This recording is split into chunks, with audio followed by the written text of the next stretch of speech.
Muy buenas tardes.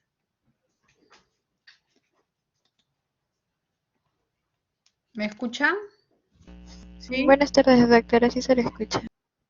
Ya, listo. Entonces vamos a comenzar la clase del día de hoy. Voy a compartir pantalla. ¿Qué tal? Vamos a compartir pantalla.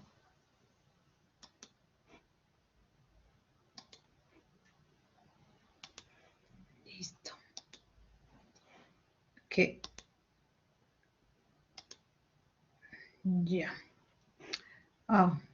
Un ratito. Un ratito.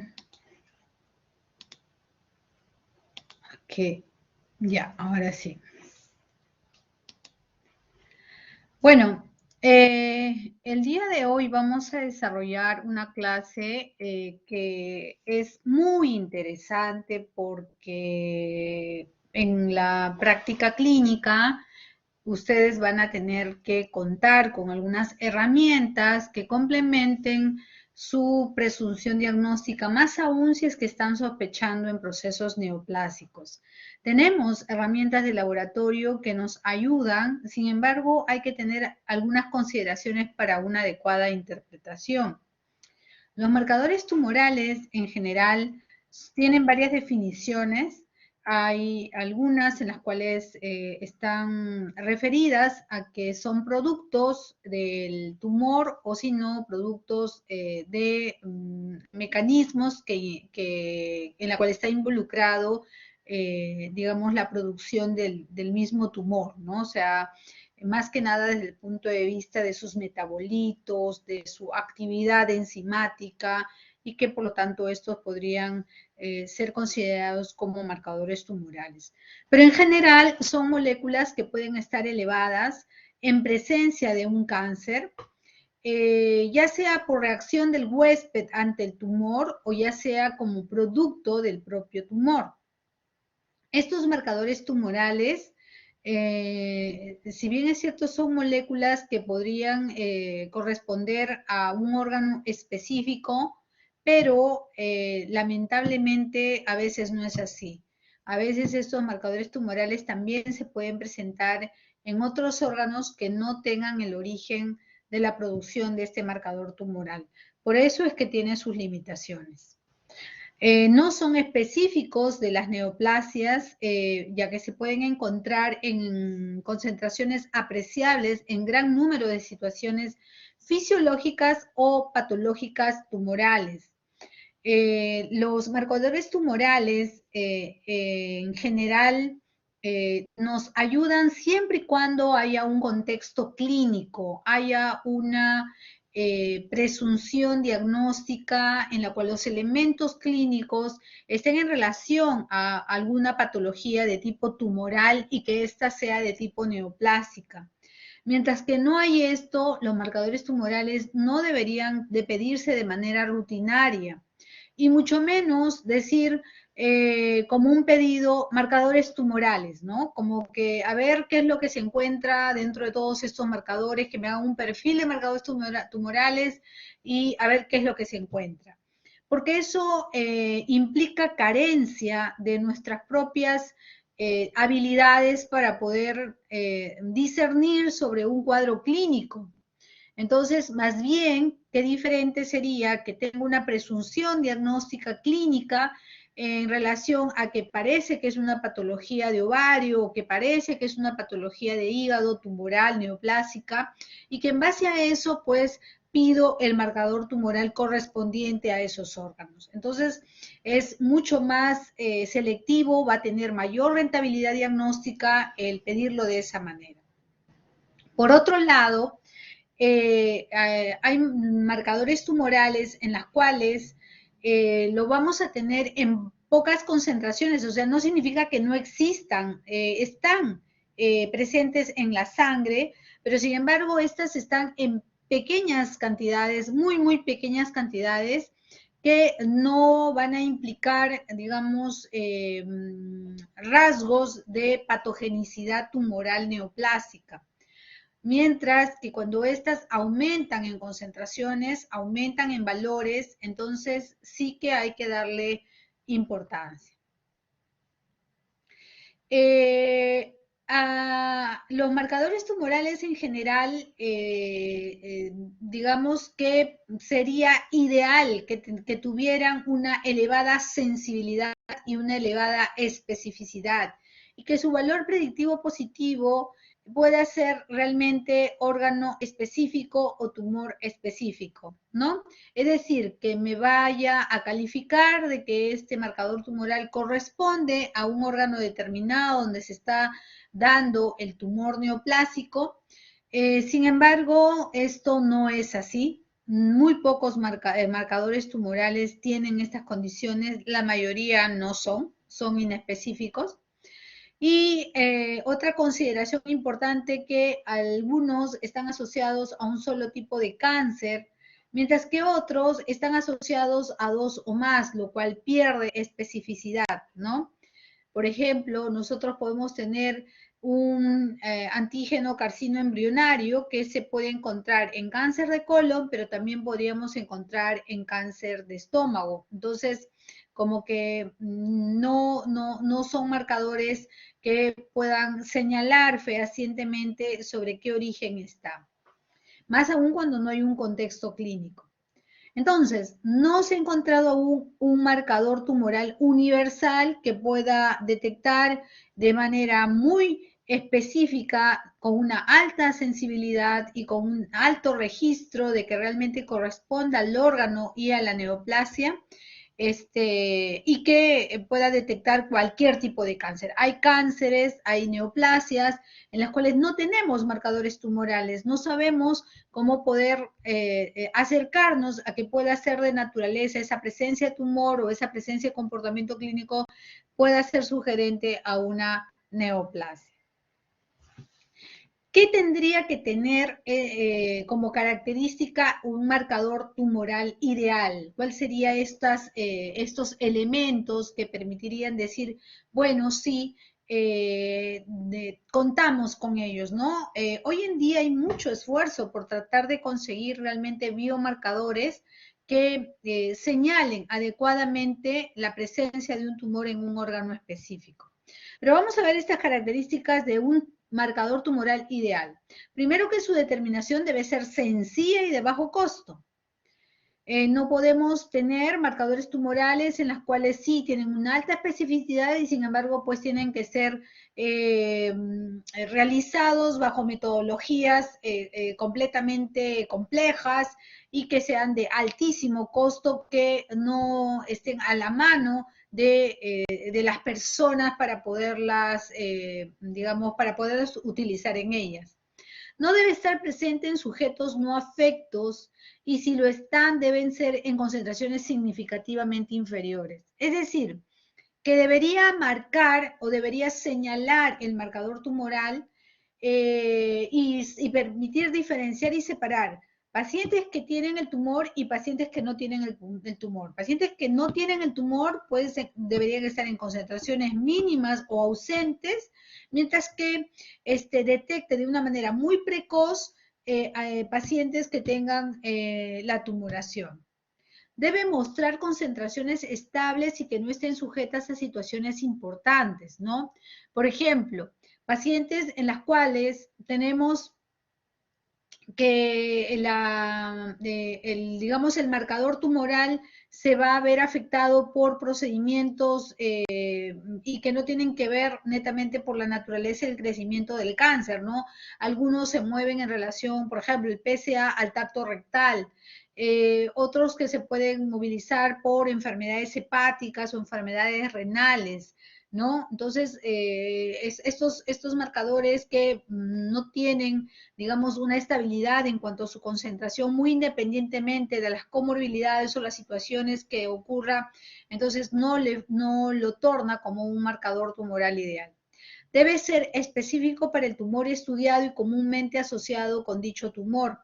Quiere decir que estos marcadores tumorales deben marcar, deben decir exactamente que el problema está en ese órgano específico y que es de naturaleza neoplásica lo que está presente en ese órgano. Debe existir una relación directa entre la concentración del marcador y el número de células tumorales. Eso es muy interesante, ya que no hay una correlación. A veces pueden tener tumores en las cuales están en pequeña cantidad, en pequeña concentración de células tumorales, pero sin embargo el marcador tumoral está normal. O las células tumorales grandes y de pronto no hay una correspondencia de la cantidad o de la elevación del marcador tumoral. Debería haber biomarcadores que vayan en correspondencia al crecimiento, a la evolución del tumor, de tal manera que uno puede extrapolar la severidad de la tumoración. No debe presentar concentraciones anormales en presencia de micrometástasis. Es decir, cuando los métodos clínicos actualmente disponibles no permiten diagnosticarlo, ¿no? Entonces, debe de presentar concentraciones anormales, es decir, que debería ayudar también estos marcadores tumorales a detectar procesos de extensión de la enfermedad en otros, digamos, en otros lugares que correspondan justamente a áreas de micrometástasis. No tenemos esos biomarcadores. A veces lo detectamos ya cuando hay una invasión local o regional o incluso a distancia y no hay una correspondencia con el marcador tumoral. Debe modificarse a medida que el estado del tumor varía con el correr del tiempo, es decir, que debe ayudar a valorar cuando el tumor ha sido sometido a una quimioterapia, pues debe disminuir, cuando ha sido sometido a una operación, pues debe de desaparecer inmediatamente. Tiene que haber una cinética adecuada con respecto al comportamiento de las intervenciones de tratamiento que se hagan con respecto a esto. ¿Cómo se detectan los marcadores tumorales? Se detectan a través de varias, digamos, de varias metodologías, ¿no? Que todas tienen que ver en el ámbito de la química, ya sea por métodos inmunohistoquímicos, por métodos propiamente bioquímicos o quimioluminiscentes. Actualmente casi todos estos tipos de marcajes se realizan por analizadores automáticos y detectan de manera cuantitativa, digamos, estos marcadores tumorales. Pueden ser extraídos de los tejidos y de los fluidos biológicos de la sangre misma y va a permitir identificar la presencia del cáncer y sobre todo, no solamente de que hay cáncer, sino a qué órgano pertenece justamente esta proliferación. ¿Para qué son útiles? Pues ya lo hemos venido analizando, ¿no? Son útiles para la detección precoz de un cáncer, son útiles para diagnosticar, para ayudar a diagnosticar, siempre con un sustento clínico, para poder establecer un estadiaje, es decir, que algunos marcadores tumorales podrían ayudarme a establecer más o menos qué estadio clínico, qué estadio evolutivo tiene del cáncer. Para valorar la respuesta a la terapia, hay algunos marcadores que sí pueden tener esta aplicación, por ejemplo, cuando se está tratando de tumores de tipo embrionario, tumores como el alfa-fetoproteína, entonces podrían ayudar un poco a determinar esta disminución conforme haya la intervención terapéutica. Predecir recurrencias, ¿no? O sea, hay algunos casos en los cuales primero estaban negativos, o sea, estaban altos, luego tras una intervención están negativos y luego, si es que hay recurrencia de la enfermedad, pues otra vez comienzan a aparecer, ¿no? Qué importante es saber que los marcadores tumorales deberían ser rápidamente removibles y que no se queden en el tiempo para que realmente den la información correcta de lo que está pasando.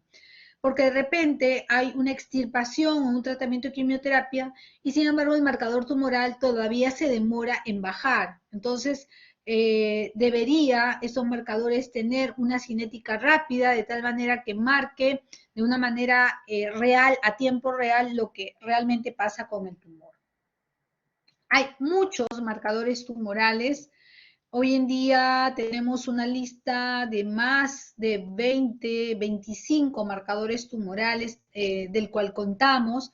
Sin embargo, los más importantes tienen mucha correlación, lo hacemos con cierta frecuencia y ayudan muchísimo, sobre todo en la valoración del diagnóstico. Dentro de estos marcadores tumorales, por decir algunos, tenemos la en tiroides, puede servirme la tiroglobulina, que es básicamente de origen coloidal, la calcitonina para cáncer de tiroides de origen medular, el antígeno carcino embrionario, por ejemplo. En mama ayuda mucho el marcador, el CA15-3 y el antígeno carcino embrionario. En estómago, el CA72.4, el antígeno carcino embrionario también. En páncreas, el CA19-9, el antígeno carcino embrionario. En colon rectal, el antígeno carcino embrionario en principio y secundariamente el 19-9 podría ayudar. En ovario ayuda el CA125 y secundariamente podría ayudar el 72.4. En mieloma múltiple, el beta-2 microglobulina. En esófago, el antígeno carcino embrionario. En el pulmón, la enolasa neuroespecífica, el antígeno carcino embrionario, la cifra 21 también son marcadores que se pueden presentar debido a que en el pulmón hay muchas estirpes celulares y por lo tanto cada uno de ellos puede expresar diferentes tipos de marcadores tumorales. En hígado, el alfa-fetoproteína, ya un poco más alejadamente el CA19-9, en vejiga el cifra 21, el útero, el carcino embrionario, en la próstata el antígeno específico prostático, en testículo el alfa-fetoproteína y la hormona gonadotrofina coriónica. Vamos a analizar en estas tres láminas algunos aspectos que ustedes deben de conocer. Primero, que en cuanto a la concentración sérica, cuanto mayor sea la concentración, mayor es la probabilidad de que se trate de un proceso tumoral. Siempre recuerden, ¿no? O sea, no podríamos decir, uy, es un falso positivo, no, de repente es elevado por otra cosa, no. Pero si ustedes ven que es mucho mayor la concentración, entonces apuesten porque realmente estén calificando el origen del tumor y el tipo de tumor, ¿no? Esto ocurriría, por ejemplo, en cáncer de ovario. Si nosotros tenemos un CA125, que es el marcador de cáncer de ovario, que está en 200, en 100, pues de repente podríamos decir que se da dentro del contexto de una citis, ¿no?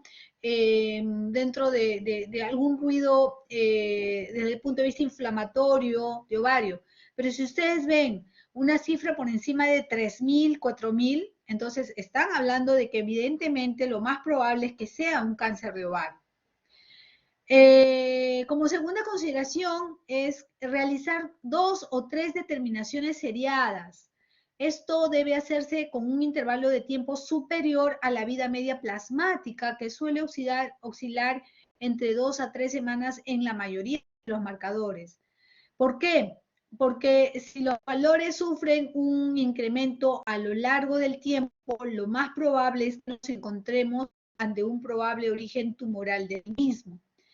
Es decir, que deberíamos de tener no solamente un solo registro de marcador tumoral, sino deberíamos de tener este mismo marcador, tomarlo en diferentes momentos, un poco para ver su comportamiento con respecto a que si está aumentando o es que si es que realmente van a sufrir algún tipo de cambio a lo largo del tiempo o o de pronto, digamos, es el mismo tumor, simplemente que por el tiempo de vida media que tienen estos marcadores tumorales se han quedado en el transcurrir del tiempo. Lo otro, siempre hay que descartar procesos benignos como posible causa de la elevación de los marcadores tumorales, más aún si los datos o las concentraciones son en poca cantidad. La mayoría de los marcadores tumorales van a presentar valores, digamos, alterarse cuando hay insuficiencia renal, insuficiencia hepática, ya que es en estos órganos donde se va a producir el catabolismo de los mismos. Quiere decir que estos marcadores son depurados por el hígado, por el riñón, y si hay una insuficiencia de estos, pues estos marcadores se quedan como recirculando en la sangre y pueden estar elevándose y no necesariamente porque sea un problema canceroso. Además, existen otras patologías benignas y situaciones fisiológicas que pueden producir incremento de los marcadores tumorales y hay que conocerlos, sobre todo para ver si estamos en esos contextos. De acuerdo a la sensibilidad y a la especificidad, debemos de clasificarlos en aquellos basados en el origen y aquellos basados en su utilidad clínica. En relación al origen, se ha dividido generalmente en dos grupos. Aquellos los producidos por las células tumorales, que son las derivadas del tumor, y los inducidos por la presencia del mismo y producidos por el huésped. A estos se le llaman asociados al tumor. Entre los primeros, es decir, entre los derivados del tumor, los más conocidos están el antígeno carcinoembrionario, el alfa-fetoproteína, el antígeno prostático específico, la subunidad beta de la hormona gonadotrofina coriónica, mientras que aquellos que están asociados al tumor están, por ejemplo, la proteína C reactiva, la ferritina, o moduladores del sistema inmune como las citocinas y las interleuquinas. Ahora, en realidad esta clasificación no tiene una aplicación de interés clínico, sin embargo, es importante conocer que el correcto uso de los marcadores tumorales y la aplicación clínica va a requerir del conocimiento de los conceptos de la sensibilidad y especificidad en términos epidemiológicos.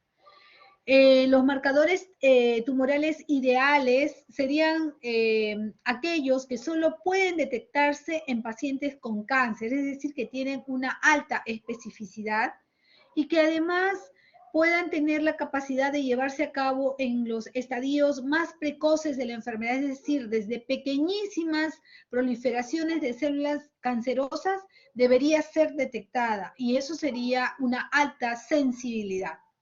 Entonces, si de acuerdo a la valoración de esto, tanto de sensibilidad como de especificidad, también podemos clasificarlo en tres grupos. Estas van a ser marcadores tumorales de muy elevada especificidad y sensibilidad, la otra que son marcadores tumorales de especificidad y sensibilidad variable, y las otras que son marcadores de baja especificidad. En la primera, en la que estamos hablando de marcadores tumorales de muy elevada sensibilidad y especificidad, van a incluir aquellos que pueden ser detectados en diversas situaciones fisiológicas. En ausencia de estas o ante incrementos importantes, van a indicar casi siempre la presencia de un tumor maligno. Es decir, independientemente de ello, siempre van a catalogar a que ese hallazgo, esa elevación corresponda a que es un tumor maligno. Ejemplo de esto es el beta, ¿cómo se llama? De la hormona gonadotrofina coriónica, la subunidad beta de la hormona gonadotrofina coriónica y la calcitonina, por ejemplo. El otro grupo sería los marcadores tumorales de especificidad y sensibilidad variable. Acá incluye marcadores tumorales con sensibilidad y especificidad baja en los estadios iniciales, con valores séricos indistinguibles en la mayoría de los casos de los encontrados en sujetos sanos o en pacientes con algunas enfermedades benignas. Por el contrario, en los estadios avanzados, las concentraciones de estos van a permitir asegurar que se trate de un tumor maligno.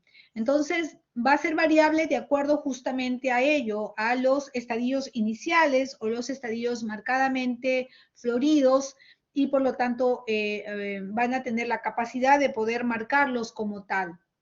En este grupo estarían los marcadores más usados en la práctica clínica que tienen comportamiento variable de especificidad y de sensibilidad, que es el antígeno específico de la próstata, el alfa-fetoproteína, el antígeno carcino embrionario, el CA125, el antígeno carbohidratrado, que es el 15-3, la enolasa neuroespecífica, el antígeno carcinoma de células escamosas, entre otros.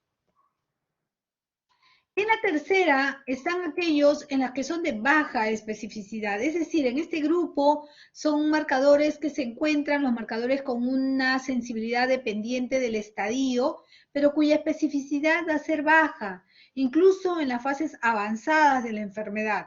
Aquí, por ejemplo, tenemos estos marcadores completamente inespecíficos que son el lactato de cirogenasa, antígenos asociados a citoqueratinas, como la citoqueratina 192. Entonces, estos realmente no marcan una correspondencia de lo que está pasando con ni el origen ni la presencia de un tumor maligno.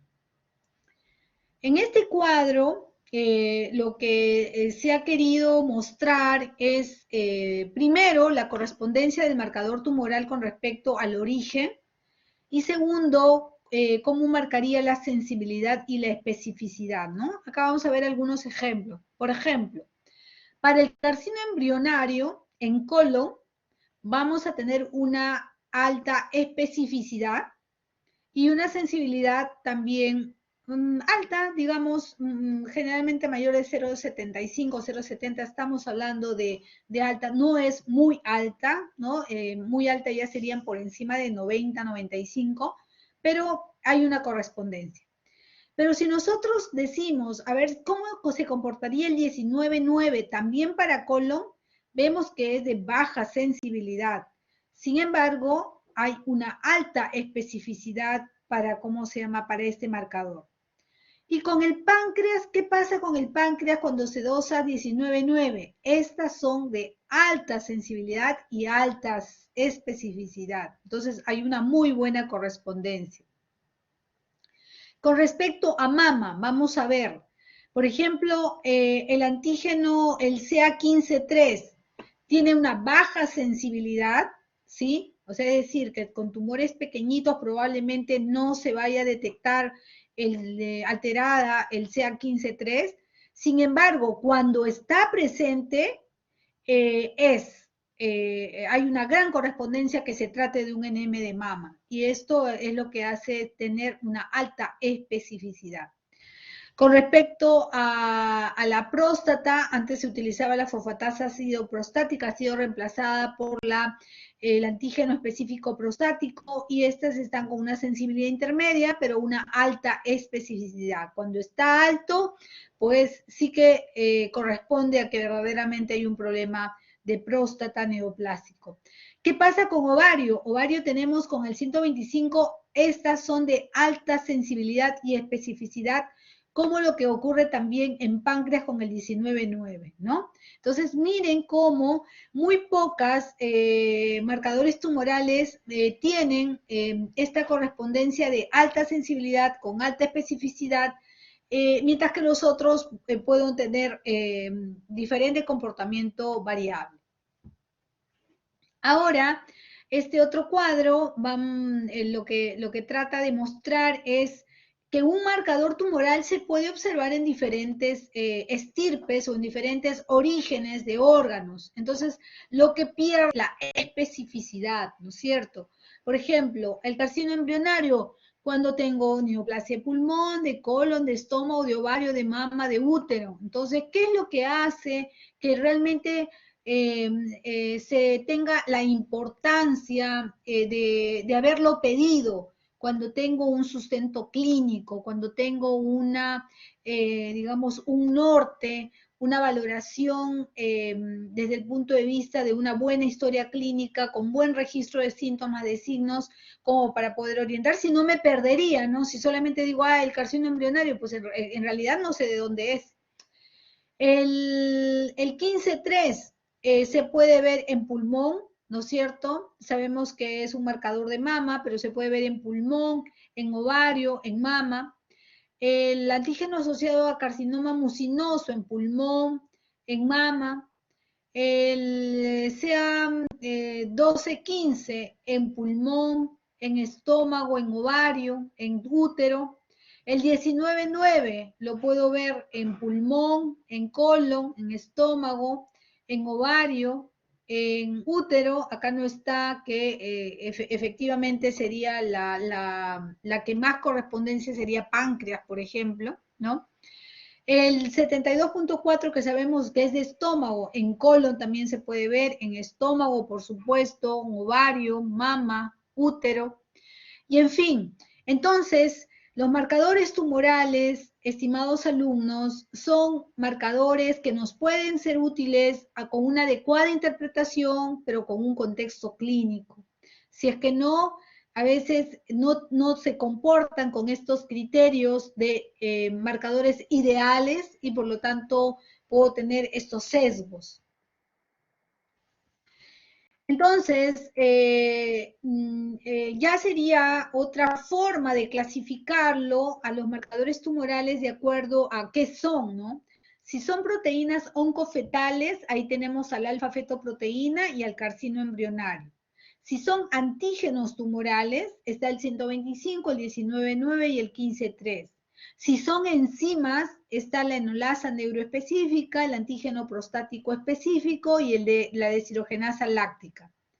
Si son hormonas, ahí tenemos a la calcitonina, a la subunidad beta de la hormona gonadotrofina coriónica, la gastrina, la insulina, el péptido inhibidor vasoactivo, el glucagón, la somatostatina.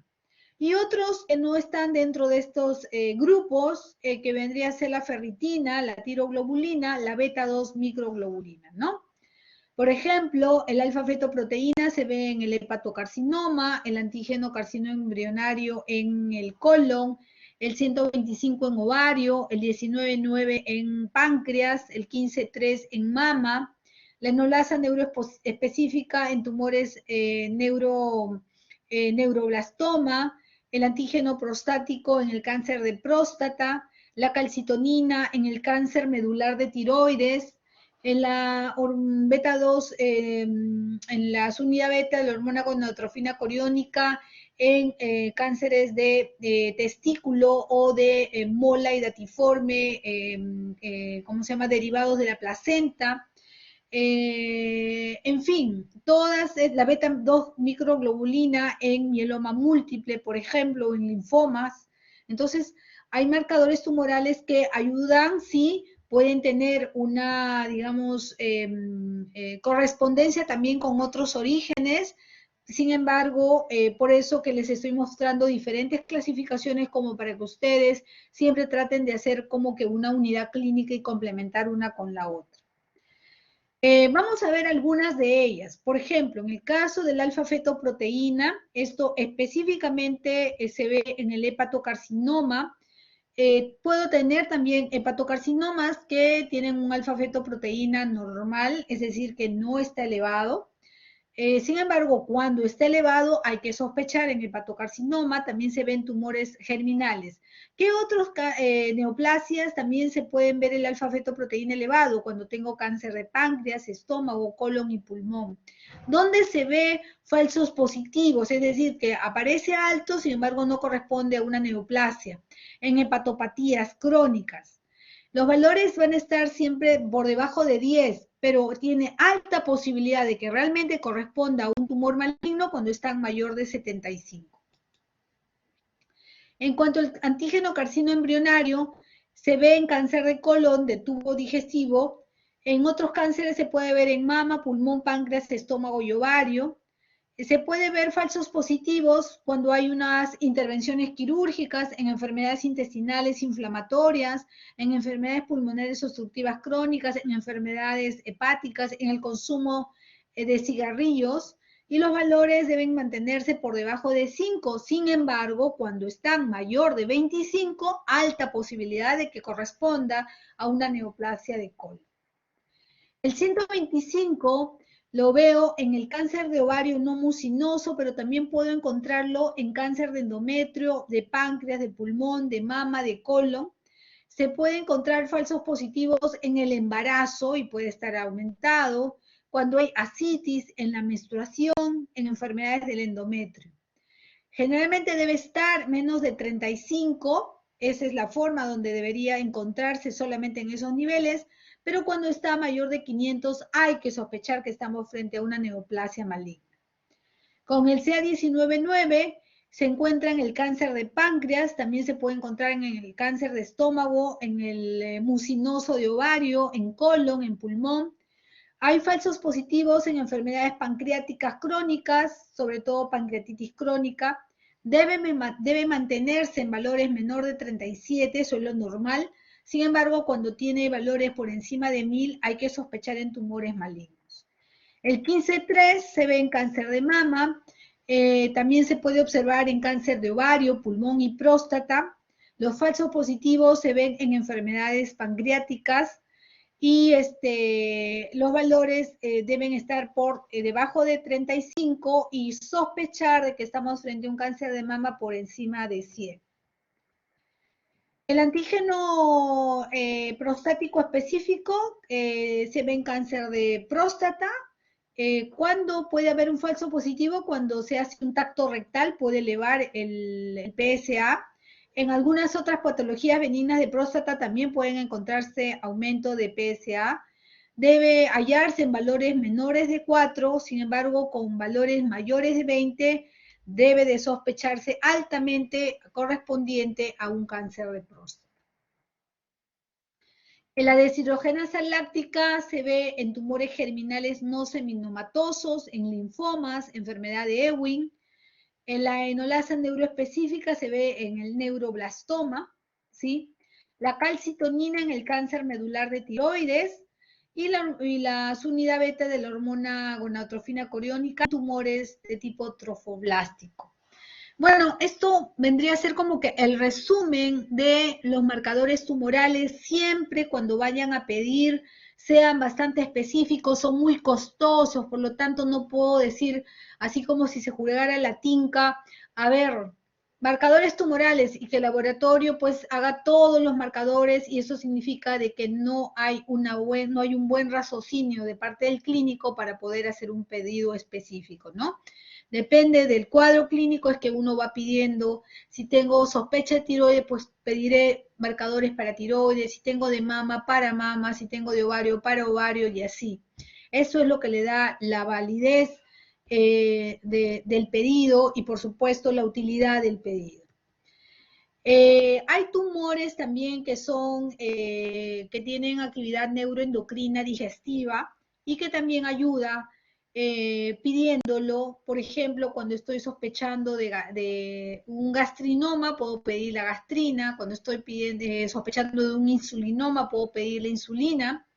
Cuando estoy sospechando de un lipoma, puedo pedir el VIP, ¿sí? El glucagón también es un marcador tumoral. Hay algunos marcadores tumorales de tipo hormonal que se comportan a veces como parahormonas y que se ven en situaciones neoplásicas, y que por lo tanto hay una hiperactividad de estas con acción funcional. Entonces, mucho cuidado digamos, de saber interpretarlo, de saber pedirlo, sobre todo con un sustento clínico.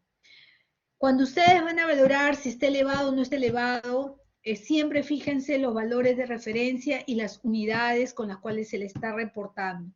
Con eso van a poder tener una adecuada interpretación y por lo tanto van a poder complementar la información clínica para beneficio del paciente y una intervención terapéutica oportuna. Ahora sí, este cuadro final. Y recordarles que tu vida cambia radicalmente cuando la gratitud es más grande que la queja. Así que vibremos en la gratitud en todo sentido, a todo momento y con todas las personas y van a ver cómo es esa escobita que limpia su camino. Así que, eh, bueno, esto sería lo que he traído para ustedes.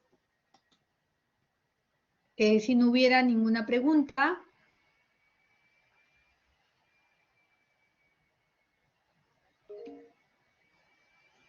ok. Eh, ah, bien, ok. No, gracias a ustedes. Ok, gracias. En todo caso, esto también Doctora, disculpe, les he pasado todas las clases a la delegada que les haga extensivo a ustedes o ahorita mismo también vuelvo a pasar esta clase, ¿ya? Listo, nos vemos, cuídense. doctora, disculpe, tengo una pregunta.